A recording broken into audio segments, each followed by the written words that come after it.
Pessoal, o que aconteceu na CPMI nesta quinta-feira não foi apenas uma votação. Foi um jogo de estratégia. Foi uma disputa de regimento. E pode virar uma crise institucional dentro do Senado. A base do governo tentou votar tudo em bloco para blindar nomes importantes.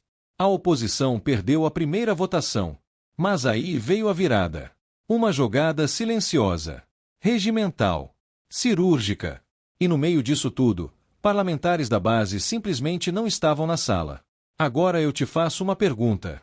Se não havia quórum suficiente, essa votação valeu? E mais, se houve falha regimental, quem tem o poder de anular ou manter tudo isso? A decisão pode cair nas mãos de Davi Alcolumbre.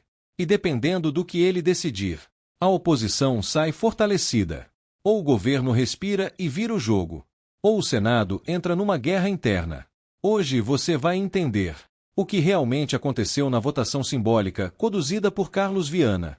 Se houve erro técnico ou erro estratégico da base ligada a Luiz Inácio Lula da Silva. E qual é o cenário mais provável daqui para frente? Mas presta atenção. O detalhe mais importante dessa história quase ninguém está explicando. E é exatamente esse detalhe que pode mudar tudo. Fica comigo até o final, porque eu vou mostrar onde está o ponto decisivo dessa disputa, e porque isso pode redefinir o rumo da CPMI. Vamos direto aos fatos.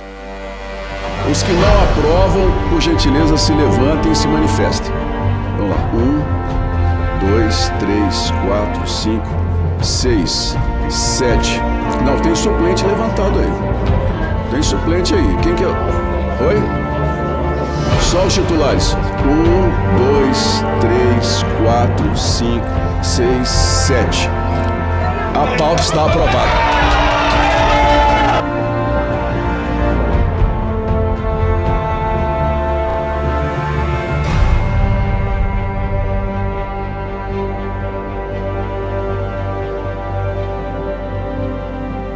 A base ligada ao presidente Luiz Inácio Lula da Silva tentou aprovar um requerimento para votar todos os pedidos de convocação em bloco.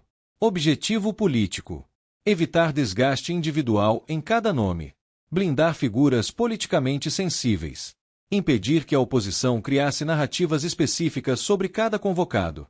Isso é uma estratégia comum em CPIs quando o governo quer reduzir risco político. A oposição perdeu a votação sobre o formato 18x12. Ou seja, venceu o modelo em bloco. Mas aqui começa o ponto central. O presidente da CPMI, Carlos Viana, optou por votação simbólica. E aqui está o detalhe técnico. Em votação simbólica, considera-se aprovado se não houver maioria contrária manifesta. Não é necessário contagem formal nominal. A verificação de quórum pode ser questionada se alguém pedir. A votação simbólica é regra, não exceção.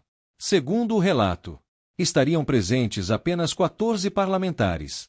O quórum total da CPMI é 31. Mesmo que houvesse 7 votos favoráveis à base, ainda assim não representaria a maioria absoluta do colegiado. Mas atenção! Em votação simbólica, o critério não é a maioria do total da comissão, e sim maioria dos presentes. Se ninguém pede verificação nominal ou contagem formal, o presidente proclama o resultado. Esse é o ponto jurídico central da controvérsia. Agora entra Davi Alcolumbre. Como presidente do Senado, ele pode ser provocado a analisar recurso regimental, avaliar nulidade por falta de quórum, manter decisão da presidência da CPMI, ou determinar nova votação. Que pode acontecer agora?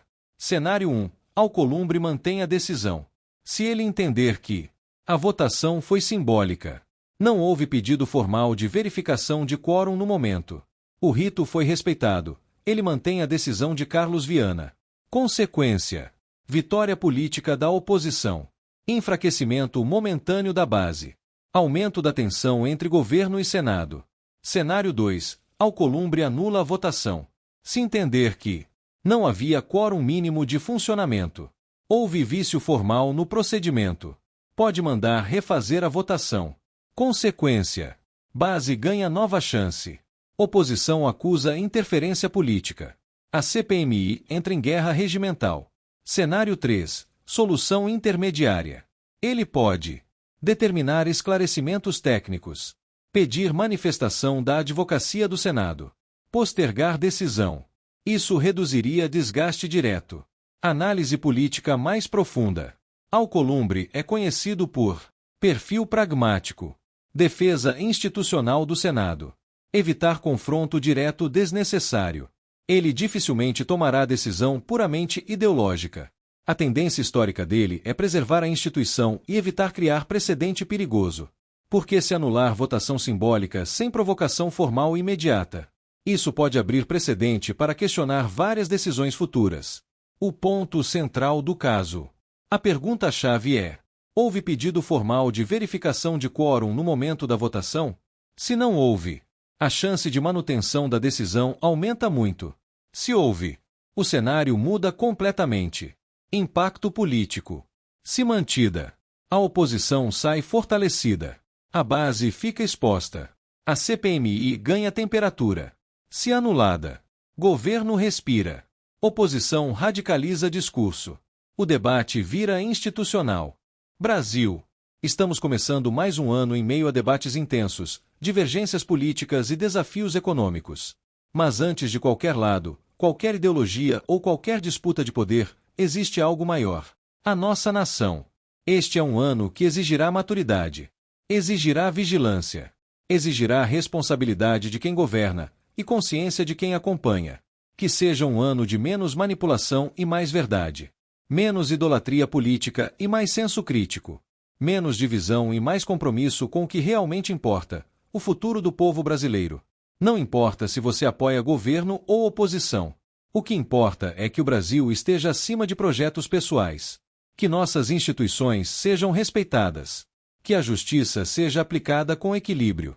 Que o Congresso legisle pensando na população. Que o Executivo governe com responsabilidade. Que o Judiciário atue com imparcialidade. E que o povo brasileiro nunca abra mão de questionar, fiscalizar e participar. A democracia não se sustenta com torcida organizada. Se sustenta com cidadãos atentos.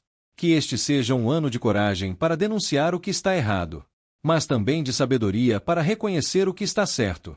Que seja um ano de prosperidade, paz social e estabilidade. E que Deus abençoe cada família brasileira. O Brasil não pertence a um partido. Não pertence a um líder. Não pertence a um grupo. O Brasil pertence ao seu povo. Brasileiro, que este seja o ano da consciência, da responsabilidade e da verdade. Brasileiro, gente. Porque a pauta de hoje é uma das pautas principais dessa CPMI. São todos os grandes envolvidos e nomes que têm contas a prestar à CPMI. E hoje nós conseguimos aprovar que a investigação avance. É uma vitória dos aposentados, dos pensionistas. O governo veio para cá com a decisão de que ou se coloca os nomes que eles querem todos, ou se não vota, ou não se votaria nada. Eu só vou colocar em pauta nomes que estejam ligados diretamente à investigação. Eu não vou agir politicamente contra ninguém. E o resultado é que o jogo virou.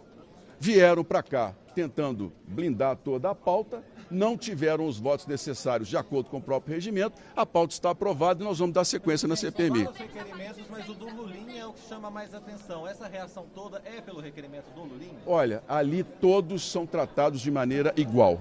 Todos os requerimentos para nós são importantes, independentemente de parentesco ou não.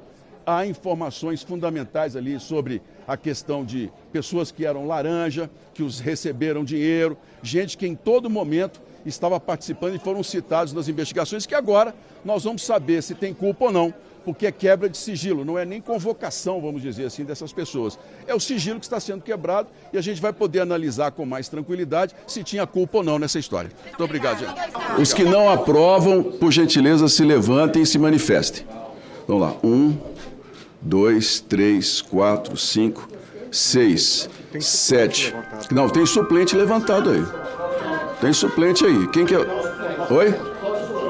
Só os titulares. 1, 2, 3, 4, 5, 6, 7. A pauta está aprovada.